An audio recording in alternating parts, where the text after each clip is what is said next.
मानस के अनन्य अनुरागी श्रोतावरी, मानस में मां तुलसी, ये विषय के ऊपर मोला बोले के संकेत मिले हैं। देखो जी, हम सब कुछ हद तक तो जानते हैं मां तुलसी महारानी के महत्व और तुलसी के विशेष गुण तो ये है, औषधीय महत्व के पौधा तो है ही, कफ पित्त वात ये तीनों ला संतुलित करे के गुण ये तुलसी में है। ये नाम से तुलसी सर्वांग उपयोगी है। तुलसी की पत्त पुष्प आदि शरीर की मस्तिष्क, हृदय, उदर, स्नायु, त्वचा आदि के विकार में हम सब स्वस्थ करे में अत्यंत लाभकारी है। और साथ ही साथ बहु उद्देश्यी हो के संग रामचरितमानस में भी, लोकमानस में भी सर्वाधिक पूज्य ही तुलसी। भक्त मन के मान्यता है कि ओकर पत्र में देवता मन निवास करते। औषधि गुण जो है तुलसी में वो जन के मन ला आकर्षित करते और वैष्णव भक्त मन ओकर छाया में ये भावना करते कि तीर्थ के निवास एक कारण से वो नित्य पूजनीय। पत पर में देव विराजा, पत पर में देव विराजा, रोग सभी करती है नाश, और तुलसी तुमको नित्य वंदन है, सभी तीर्थों का तुम में वास। और कोई श्रद्धालु भक्त के उद्गार है, भैया ये तुलसी साधारण वृक्ष न समझो, ये गाय ला पशु मत समझो, और संत जन मनुष्य मत समझो। मतलब तुलसी ला वृक्ष ही बस मत जानो, गाय ला पशु ही बस मत जानो, संत जन ला मनुष्य बस ही मत माने। तीनों के तीनों नंद किशोर भगवान श्री कृष्ण है। तुलसी वृक्ष न मानिए, गाय न मानिए ढोर, संतन मनुज न मानिए, तीनों नंद किशोर। तो आओ, ये तुलसी जो है या कहन हरि प्रिया तुलसी की कुछ चर्चा और एक लिए मानस में पंक्ति के चयन करना चाहूं। गोस्वामी तुलसीदास जी बताते थे वो पंक्ति में, तुलसी तरुवर, जी हाँ, तुलसी तरुवर विविध सुहाए, कहूँ कहूँ सिय कहूँ लखन लगाए। तुलसी तरुवर विविध सुहाए, कहूँ कहूँ सिय कहूँ लखन लगाए, कहूँ कहूँ सिय कहूँ लखन लगाए। ये चौपाई कवि रामचरितमानस। जब भरत जी पुरजन मन के संग चित्रकूट में प्रवेश करत रहा, राम सखा निषाद काकलिस कामतगिरी के पास मंदाकिनी जी के तट पर बने भगवान श्री राम के पर्णकुटी के दूर से दर्शन भरत जी महाराज लगा कराते थे। और का देखते हो जगह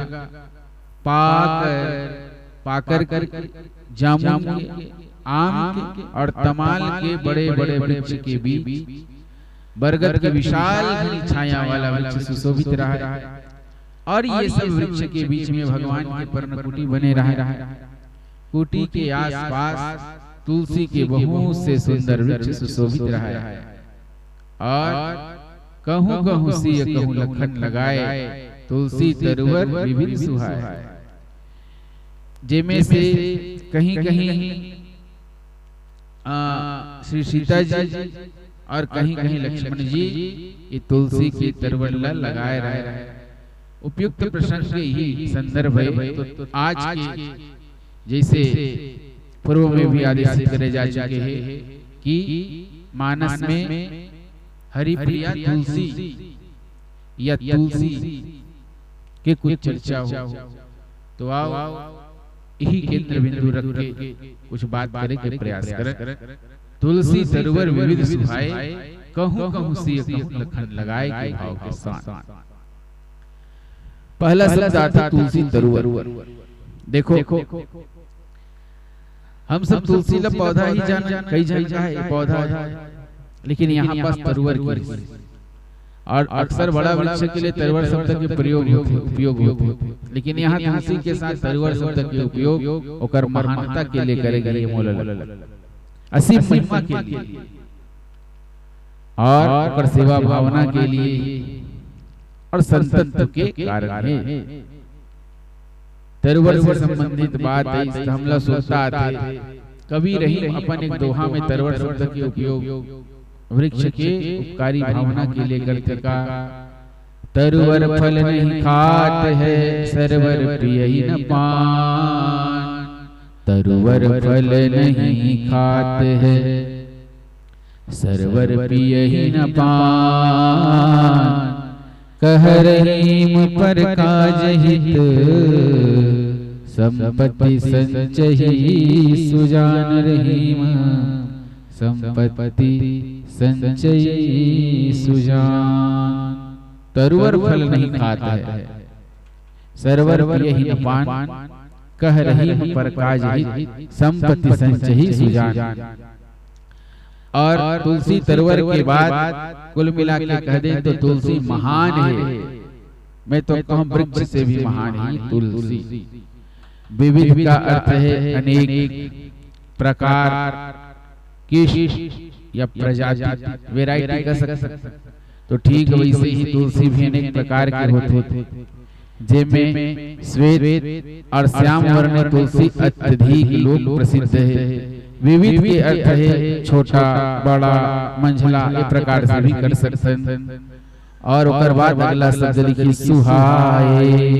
सुहाए के तात्पर्य भैया ओकर शोभा सुंदरता से अनेक प्रकार के तुलसी समूह में सुंदर, आकर्षक, भव्य दिखाई देते। तुलसी तरवर विविध सुहाए, कहूं कहूं सिय कहूं लखन लगाए। तो तुलसीदास के ही एक कृति में हरिप्रिय तुलसी के वर्णन हम सब करे बढ़ जाता। तो आगे के भावी भजन के पश्चात बोलिए सियावर रामचंद्र की जय। तो मानस के नराधे श्रोतावृंद, हम सब चर्चा करते हैं तुलसी तरवर विविध सुहाए।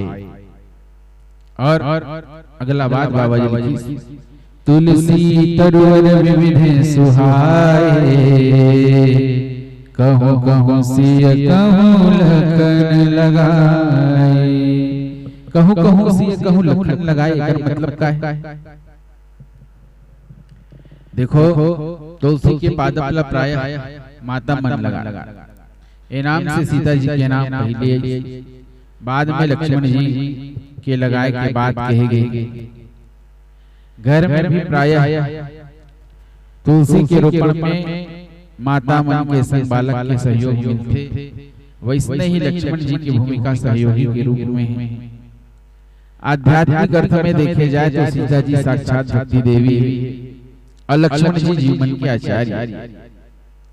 भक्ति देवी श्री सीता जी और जीवाचार्य लक्ष्मण जी के द्वारा तुलसी रोपण अर्थात तुलसी के असीम महिमा की प्रतिस्थापना है। तो ये तुलसी जो है तो भारतीय धर्म, दर्शन, पुराण, संस्कृति और लोक मानस में सर्वाधिक पूज्य और प्रिय पादप है, तरवर है। हिंदू जीवन शैली में ये तुलसी देवी लक्ष्मी के तुल्य सम्मान प्राप्त है। और ओकर पूजा अर्चना तो दैनिक अभ्यर्थना के महत्वपूर्ण अंग ही नाम से तुलसी महारानी कहे जाते, देवी कहे जाते। और प्रातः काल स्नान के पश्चात जल अर्पण करना, पूजन करना और सायंकाल दीप दर्शन हमारे दिनचर्या के मुख्य भाग होना चाहिए। भगवान श्री हरि के नैवेद्य में घलो तुलसी दल अत्यंत आवश्यक है, जेकर बिना भगवान तृप्त नहीं हो सकते। और भगवान श्री विष्णुला तुलसी पत्र समर्पित किए जाते हैं जी। भगवान ला तुलसी की छाया बहुत ही प्रिय है। सालग्राम के रूप में वो तुलसी के छाया में विश्राम करते, यही नाम से तुलसी ला हरि प्रिया भी कहे जाते। बोली तुलसी महारानी की जय।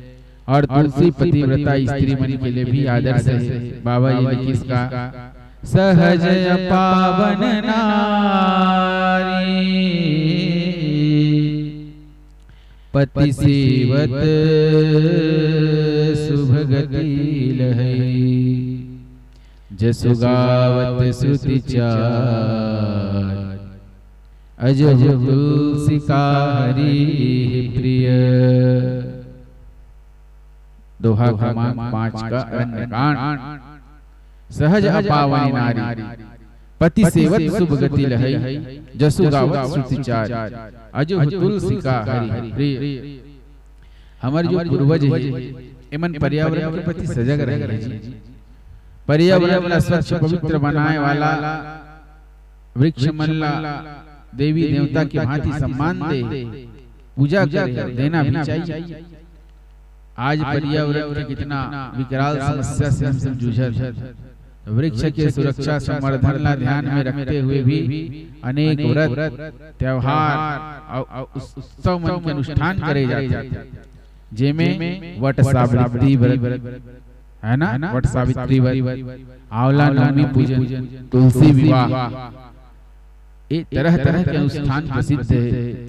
पर्यावरण विद्वान के अनुसार तुलसी हमार वायुमंडल 24 घंटा प्राणवायु ऑक्सीजन प्रदान करते। ये नाम से पूज्य है जीवन दायिनी माँ है। तो भैया ये नाम से ये तुलसी की विशेष महिमा है। और श्रीमद् देवी भागवत महापुराण के नवम स्कंध के 25वां अध्याय देवी तुलसी के चरित्र के विशद वर्णन है, इसे संतमन कथन। और यही अध्याय के 32वां 33वां श्लोक में तुलसी जी के 8 नाम के उल्लेख है। ध्यान चाहूं वृंदावनी, विश्व पूजिता, विश्व पावनी, पुष्प सारा, नंदिनी, तुलसी और कृष्ण जीवनी। ये तुलसी के 8 नाम और ये सार्थक नामावली स्तोत्र के रूप में परिणित है। और जो पुरुष तुलसी जी की पूजा करके ये नामाष्टक के पाठ करते, बोला अश्वमेध यज्ञ के फल प्राप्त होते। बताओ तो श्रवण करन वो श्लोक वृंदावनी विश्व पूजिता विश्व पावनी, पुष्प सारानंदनी च तुलसी कृष्ण जीवनी। एतन्नामाष्टकं चैव स्तोत्रं नामार्थ संयुतं, यः पठेत तां च संपूज्य सोऽश्वमेध फलं लभेत्। वृंदावनी विश्व पूजिता विश्व पावनी, पुष्प सारानंदनी च तुलसी कृष्ण जीवनी। पुष्प सारानंदनी च तुलसी कृष्ण जीवनी। एतन्नामाष्टकं चैव स्तोत्रं नामार्थ संयुतं, यः पठेत तां च संपूज्य सोऽश्वमेध फलं लभेत्। ये फल है कार्तिक माह के पूर्णिमा तिथि है ना, जिसमें देवी तुलसी के वृंदावन में मंगलमय प्रकट होते और सर्वप्रथम श्री हरि जी ओकर पूजा संपन्न करते। और श्री हरि जी स्वयं तुलसी ला पाप मोक्ष दायिनी कल्प वृक्ष की तरह समस्त मनोकामना ला पूर्ण करने वाली निरूपित करते। तो बोली तुलसी महारानी की जय। अब देखना पौराणिक कथा में तुलसी वृंदा नामक पतिव्रता के रूप में तो विख्यात है ही। अब थोड़ा सा कथा सुन। ओकर विवाह हो रहा है दैत्यराज जालंधर। जालंधर का कर युद्ध में देव मल्ल परास्त करे, संपत्ति ल छीन ले। वहु से देव नारी मल्ल बंधक बने। और एक बार को दृष्टि भगवान शंकर के अर्धांगिनी पार्वती पर भी पड़े। देव के हित के कारण भगवान शंकर से घनघोर युद्ध भी हुई, लेकिन वो महाबली दैत्य मारे नहीं मरे। कारण वो दैत्यराज की स्त्री परम सती है ना, पतिव्रता नारी। ओकर प्रताप से त्रिपुरासुर जैसे अजय शत्रु के नाश करने वाले ये शिव जी घलो दैत्यला नहीं हरा। समझ जाओ या समझ जाओ, दैत्य नहीं जीत सकते। तब का हुई भैया, प्रभु श्री हरि है छल करके वो स्त्री के व्रत भंग कर देवता मन के काम करी। और जब वो स्त्री ला ये भेद पता चली तो क्रोध करके भगवान ला पत्थर हो जाए के श्राप दे दी। और मानस में गोस्वामी जी अवतार के कथा के विवेचन करते हुए पहला बड़ा सम्मान दे प्रश्न हो। एक कल्प सुर देखी दुखारे, समर जलंधर सन सब हारी। राम सिया राम जय जय राम। राम सिया राम जय जय राम। हो शंभु कीन संग्राम पारा, धनुज महाबल मरई न मारा। राम सिया राम जय जय राम। राम सिया राम जय जय राम। परम सती असुराधिप नारी, परम सती असुराधिप नारी। तेहि बलताहि नाज तहि पुरारी, तेहि बलताहि नाज तहि पुरारी। छल करि टार्यो सुब्रत प्रभु सुर कारज कीन।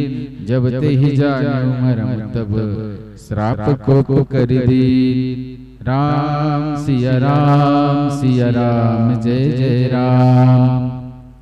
राम सिया राम जय जय राम। बोलिए सियावर रामचंद्र की जय। तो भैया इसने वर्णित है ना कि श्री विष्णु जी है वृंदा के पति जालंधर के रूप बना के कर सतीत्व भंग करे रहा है। बाएं दृष्टि से देखन तो भगवान के कार्य बहुत अनुचित लगते, लेकिन विचार करे में करधे स्पष्ट होते, धर्म की सूक्ष्मता प्रकट होती। सती वृंदा महान पतिव्रता रही, ठीक है, पतिव्रता महान धर्म है, लेकिन वृंदा के सतीत्व धर्म के लाभ जालंधर अर्थात अधर्म ला प्राप्त होत रहा है। अब सोचो, धर्म अधर्म ला शक्ति प्रदान करता है। धर्म के कवच ला पा करके अधर्म जालंधर सुरक्षित रही। वृंदा के सतीत्व के बल के कारण जालंधर का करे अनेक सती मन के सतीत्व ला भंग करत रहा है। यही नाम से श्री हरि एक कवच ला अर्थात सती वृंदा के सतीत्व ला सर्वप्रथम भंग करते। ये प्रसंग के मुख्य संदेश के लिए मानस सम्राट युग तुलसी श्री राम किंकर जी महाराज के ये कहना है कि वृंदा के व्रत के हरण के ही तो परिणाम है ना जालंधर के विनाश, नहीं तो असंभव रही जालंधर के मरना। जालंधर के मृत्यु के मतलब रही कि अनगिनत स्त्री मन के कहान कि ओकर जो निष्ठा रही ओकर मन के पति के प्रति ओकर संरक्षण है जालंधर के बिना सीधा सीधा। अरे भैया स्त्री मन के निष्ठा ओकर पति में हो, निष्ठा के संरक्षण होना चाहिए। और जालंधर स्वयं भगवान शिव के प्रिया पार्वती ला पत्नी के रूप में पाना चाहती है। बताओ महामाया। ओकर तात्पर्य तो ही होइस ना कि एक पतिव्रता की निष्ठा शक्ति के द्वारा वो व्यक्ति अनगिनत नारी के पतिव्रता नष्ट करे बर तुले रहा। तो ऐसे स्थिति में वो पतिव्रता नष्ट करके भगवान लोक में धर्म के रक्षा के लिए एक व्यक्ति की निष्ठा ला मिटा देना आवश्यक समझी। और यही ये वृंदा प्रसंग के मुख्य संदेश। अब श्री विष्णु जी के कृत्य से सोचन का वृंदा अपन लक्ष्य से देह से हट नहीं। पतिव्रता स्त्री पति लही परमेश्वर मानते। पतिव्रता धर्म परमेश्वर प्राप्त करे के एक साधन है। और वृंदा भी परमेश्वर मिली श्री हरि के रूप है ना। एक दृष्टांत समझा। मान लो कोई व्यक्ति अपन आराध्य के फोटो चित्र के सामने सामने रख ले पूजा करत, वही समय ओकर आराध्या के द्वार खटखटाए लगे तब पुजारी के का कर्तव्य कि का वो चित्र के पूजा करत रही कि उठकर आराध्य स्वागत करी। तो भैया निष्ठा के अंतिम परिणति तो ईश्वर की प्राप्ति है ना। तो वृंदा जेला अपन पातिव्रत से अलग मान ले रही, च्युत मान ले रही, स्वीति मान ले रही और गंभीरता से सोचे जाए तो वास्तविक में होकर निष्ठा के सच्ची सार्थकता तो तब रहती। यही कारण से वृंदा तुलसी के रूप में परिणित होगी और भगवान विष्णु सालग्राम के रूप में तुलसी मस्तक पे धारण कर। एक तरफ देखे जाए तो विष्णु जी तुलसी मस्तक पे धारण करके जहाँ पतिव्रता ला अतुलनीय गौरव सम्मान प्रदान करे है, और ठीक वैसने ही तुलसी के रूप में अपन संगिनी बनाकर वृंदा भी सत्य के साक्षात्कार करा है कि वास्तविक में निष्ठा के जो चरम साध्य है उद्देश्य वो ईश्वर ही है। तो ये हरि प्रिया तुलसी के एक भाव। अच्छा, रामचरितमानस में निहारन तो तुलसी के प्रसंग लंका में भी प्राप्त होते। कथा प्रसंग के श्रोताकरण हनुमंत लाल जी महाराज मां सीता की खोज में जब लंका पहुंचते तब वो का देखी विभीषण जी के सुंदर से भवन देखी जेकर पास में ही श्री हरि के मंदिर बने रहे और भवन में श्री राम जी के आयु धनुष औबान के चिन्ह अंकित रहे। आसपास नवीन नवीन तुलसी के वृक्ष समूह सुशोभित रहा। जेला देख के हनुमान जी हर्षित होते। गोस्वामी जी स्केच कड़ी शब्द लिखी। भवन एक पुनि दीख सुहावा हरि मंदिर तह भीन बनावा। भवन एक पुनि दीख सुहावा हरि मंदिर तह भिन्न बनावा। रामायुध अंकित गृह शोभा बरनी न जाए। नव तुलसी का वृंद तह देखी हरस कपिराय। क्रमांक 5 सुंदरकांड। तो भाई हम सब जानते हैं रामायुध अंकित गृह शोभा बरनी न जाए। वैष्णव जो भक्त है ये सब के अलग ही पहचान होती है अपन भाई। विभीषण जी भी वैष्णव रही। ओकर निवास के 3 विशेषता, पहला हरि मंदिर, दूसरा रामायुध अंकित गृह और तीसरा तुलसी जी के नवीन वृक्ष समूह जे बजरंग बली ला संत हनुमंत लाल जी महाराज ला आकर्षित करते। और भैया मंदिर जी हाँ भगवान के निवास जहाँ भक्त के श्रद्धा केंद्रित है ना।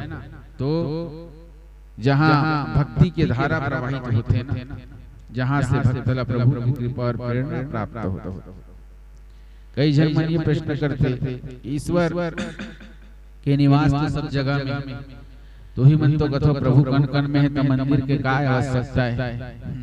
एमे हमर गुरुदेव भगवान बड़ा सुंदर उत्तर देते। अब एक प्रश्न कैसे बताओ, हवा सब जगह है, तब फिर पंखा का जरूरत है भाई? उत्तर का दे, अधिक हवा के गर्मी के समस्या से बचने के लिए। ठीक वैसने ही ईश्वर सब जगह है, परंतु अव्यक्त है, अदृश्य है। मंदिर में भगवान दिखते हैं और उनकी करुणा कृपा दिखती है। अतः हमारी श्रद्धा और भक्ति के केंद्रीकरण के लिए मंदिर की आवश्यकता है, ऐसा गुरुदेव कहते हैं। तो भाई घर में मंदिर पूजा गृह अवश्य होना चाहिए। विभीषण जी के भवन के दूसरा विशेषता इस राम आयुध, राम के धनुष और बाण। एक से भक्त मन सुरक्षा के आश्वासन मिलते। प्रभु के धनुष और बाण पुरुषार्थ और कृपा के प्रतीक है जी, एक काल के भी प्रतीक है। जैसे लव निमेष परमाणु जुग बरस कल्प सरचन, भजसि न मनते ही राम को काल जासु कोदन। लव निमेष परमाणु जुग बरस कल्प सरचन, भजसि न मनते ही राम को काल जासु कोदन। बताओ, ये भगवान का धनुष बाण है। तो धनुष स्थिर काल है, तो बाण चलित काल। और भक्त मन काल की गति और कालातीत प्रभु के सदैव स्मरण करते रहना चाहिए। काबर काल के प्रतीक धनुष और बाण दोनों भगवान के हाथ में है। नारायण कवि कहे, दो बातों को भूल मत, जो चाहे कल्याण, नारायण एक मौत को दूजे श्री भगवान। तो धनुष और बाण अपन आकृति से भक्त मन एक संदेश देते। धनुष टेढ़ा है, बाण सीधा है, परंतु दोनों ही भगवान के हाथ में सुशोभित है। कर मतलब ये है, यदि भक्त सीधा साधा सरल है तो बहुत अच्छा, परंतु यदि वो टेढ़ा है तो भी कोई बात नहीं, ओकर भी निर्वाह प्रभु के शरणागति ग्रहण करे से हो जाए। धनुष बाण प्रभु करनी रखी, दीन ही होत उछाह, और टेढ़े सीधे सभी को है हरि हाथ निवाह। बस भगवान का शरणागत हो जा। विभीषण जी जब प्रभु के शरण में गए, तब संवाद करे के प्रयास करते थे। और ये प्रसंग ऐसे है भैया। तीसरा विशेषता की आसपास नवीन तुलसी के वृक्ष होना। हनुमान जी ये देख के बहुत हर्षित हुए। हनुमान जी के हर्ष के कारण क्या रहा है? तुलसी जी के जड़। तुलसी हरि प्रिय है, और जहाँ तुलसी रहते वहाँ भगवान भी। अब बताओ, वृंदा भगवान ला पत्थर हो के श्राप दे रहा है, तब भगवान मानस का कहा है कि तुम भी तुलसी वृक्ष के रूप में अवतरित होगी और तुम्हारी छाया में मैं नित्य विश्राम करूंगा। ये प्रकार से जहाँ तुलसी रहते वहाँ भगवान रहते। यही बात स्मरण करके हनुमान जी हर्षित होते। अब देखो, एक दो कथा के संग उत्तरार्ध की ओर चलन। द्वारकापुरी में श्री कृष्ण प्रिया लक्ष्मी स्वरूपा रुक्मिणी जी कुछ वर्ष से व्रत करत रहा, जेकर अवधि पूर्ण हो गया है। अब रुक्मिणी जी व्रत का उद्यापन करना चाहते हैं। उद्यापन में वो भगवान कृष्ण के वजन के बराबर स्वर्ण के दान करना चाहते हैं। और स्वर्ण दान की तिथि तय हुई। एक बड़ा तराजू, एक पड़ला में भगवान कृष्ण लबित, दूसरा पड़ला में मन सभी स्वर्ण आभूषण मल्ल।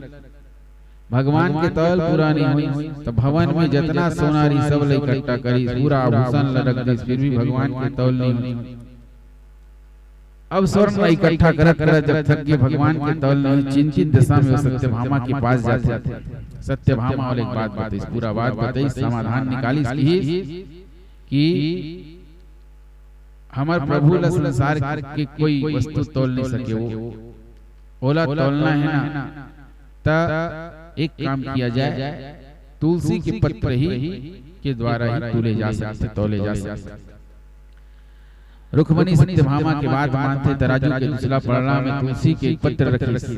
जैसे ही पत्र रखी भगवान के पलड़ा ऊपर हो गए और भगवान के तौल हो।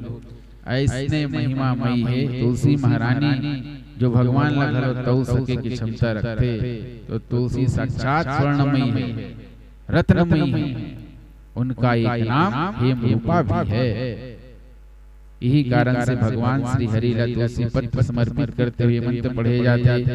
तुलसी हेमरूपा च रत्नरूपा च मंजरी भवमोक्ष प्रदातुभ्यं अर्पयामि हरि प्रिया। बोलिए तुलसी महारानी की जय। और एक बात जिम्मेदारी के साथ बड़ा गंभीरता से निवेदन करे के प्रयास करो। रामचरितमानस के रचयिता गोस्वामी जी भी तुलसी कहलाते थे। बोला पूछे कि आप तुलसी कैसे बन गए? बड़ा सुंदर उत्तर दिया। कलयुग में प्रभु राम के नाम कल्पतरु है, कल्याण के निवास है, मुक्ति के घर है। और मैं तो भैया भांग के पौधा के समान निकृष्ट रहे हूँ, लेकिन प्रभु प्रिया तुलसी जी के स्मरण करके ओकर दासत्व ग्रहण करके मैं तुलसीदास हो गया। बड़ा सुंदर समाधान लिखते क्रमांक 26 बालकान। राम नाम राम को कल्पतरु कलि कल्याण निवासु जो सुमिरत भयो मांगते तुलसी तुलसीदासु। नाम राम को कल्पतरु कलि कल्याण निवासु जो सुमिरत भयो मांगते तुलसी तुलसीदास। अब दो तुलसी हो गए, एक हरिप्रिया तुलसी, दूसरा सत्य तुलसी। अब दोनों में कोई तुलना है का? दोनों में कौन बड़ा? तो प्रसिद्ध रामायणी कवि भैरव प्रसाद जी द्विवेदी संबंध में एक सुंदर भाव में पंक्ति कहते कि एक तुलसी की माला, एक तुलसी की माला राम के पड़ी है कंठ, और एक तुलसी के कंठ राम गुणगान है। ध्यान चाहूं आप सबके, एक तुलसी की माला राम के पड़ी है कंठ, एक तुलसी के कंठ राम गुणगान है। एक तुलसी की श्राप राम साल ग्राम बने, दूसरे ने राम को बनाया भगवान है। एक तुलसी को प्रियता का वरदान मिला, एक तुलसी को कविता का वरदान है, और एक तुलसी है शीश। एक तुलसी है शीश, एक तुलसी के साथ राम साल ग्राम बने, दूसरे ने राम को बनाया भगवान है। एक तुलसी को प्रियता का वरदान मिला, एक तुलसी को कविता का वरदान है, एक तुलसी है शीश, एक चरणों में पड़े। दोनों तुलसी में कौन भैरव महान है? दोनों तुलसी में कौन भैरव महान है? उत्तर है दोनों ही तुलसी महान हैं। तो ये हरे भैया कि तुलसी तरुवर विविध सुहाए, कहूँ कहूँ से कहूँ लखन लगाए। तुलसी महारानी के कुछ भाव आप सबके बीच रखे के प्रयास करें। देवी भागवत महापुराण के 9वें स्कंध में तुलसी की महिमा धार्मिक उपयोग के संबंध में विस्तृत वर्णन है, आप सब अध्ययन कर सकते हो। और कुछ सूत्रात्मक बात पर संवानी रविराम कि तुलसी पत्र के जल अभिषेक से संपूर्ण तीर्थ में स्नान के फल होते जी। मृत्यु के अवसर में तुलसी पत्र के जल पीने वाला सभी पाप से मुक्त हो जाते, अब विष्णु लोक में जाए के अधिकारी हो। नित्य प्रति भक्ति पूर्वक तुलसी पत्र के जल ग्रहण करने वाला और तुलसी काष्ठ की माला धारण करने वाला अश्वमेध यज्ञ के फल प्राप्त करता है। जो व्यक्ति तुलसी पत्र पर हाथ में लेकर के प्राण त्यागते वो विष्णु लोक में निवास करते। और ऐसे संत मन के कहना है, विचारक मन के कहना है कि पूर्णिमा हो, अमावस्या, द्वादशी, सूर्य संक्रांति, मध्यकाल, दोनों संध्या, असौच के समय या बिना नहाए धोए तो तेल लगा के तुलसी पत्र नहीं तोड़ना चाहिए।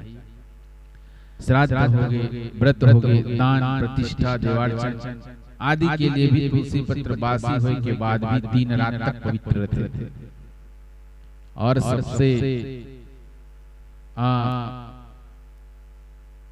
मुख्य रूप से हम ये कहानी इतना औषधि महत्व के पौधा तुलसी, साथ ही पृथ्वी पे और जल में गिरे हुए और श्री विष्णु जी अर्पित तुलसी पत्र धो दे के बाद दूसरा कार्य के लिए शुद्ध माने जाते हैं।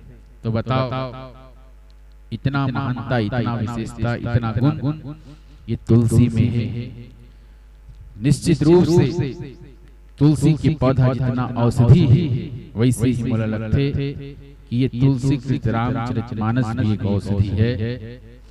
जग भुजंग तुलसी नकुल, जग भुजंग तुलसी नकुल, और रसत ज्ञान हरिलेत, और चित्रकूट एक औषधि, चितवत होत सचेत।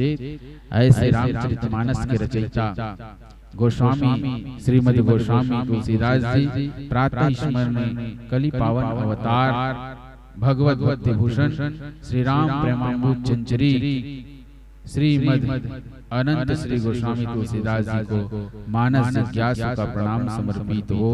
जो कछु संतन से सुन्यो तुम्हें सुनायो सोई, सब मिल देहु असीसी श्री राम चरण रति होई, श्री राम चरण रति होई। बोलिए सियावर रामचंद्र की जय।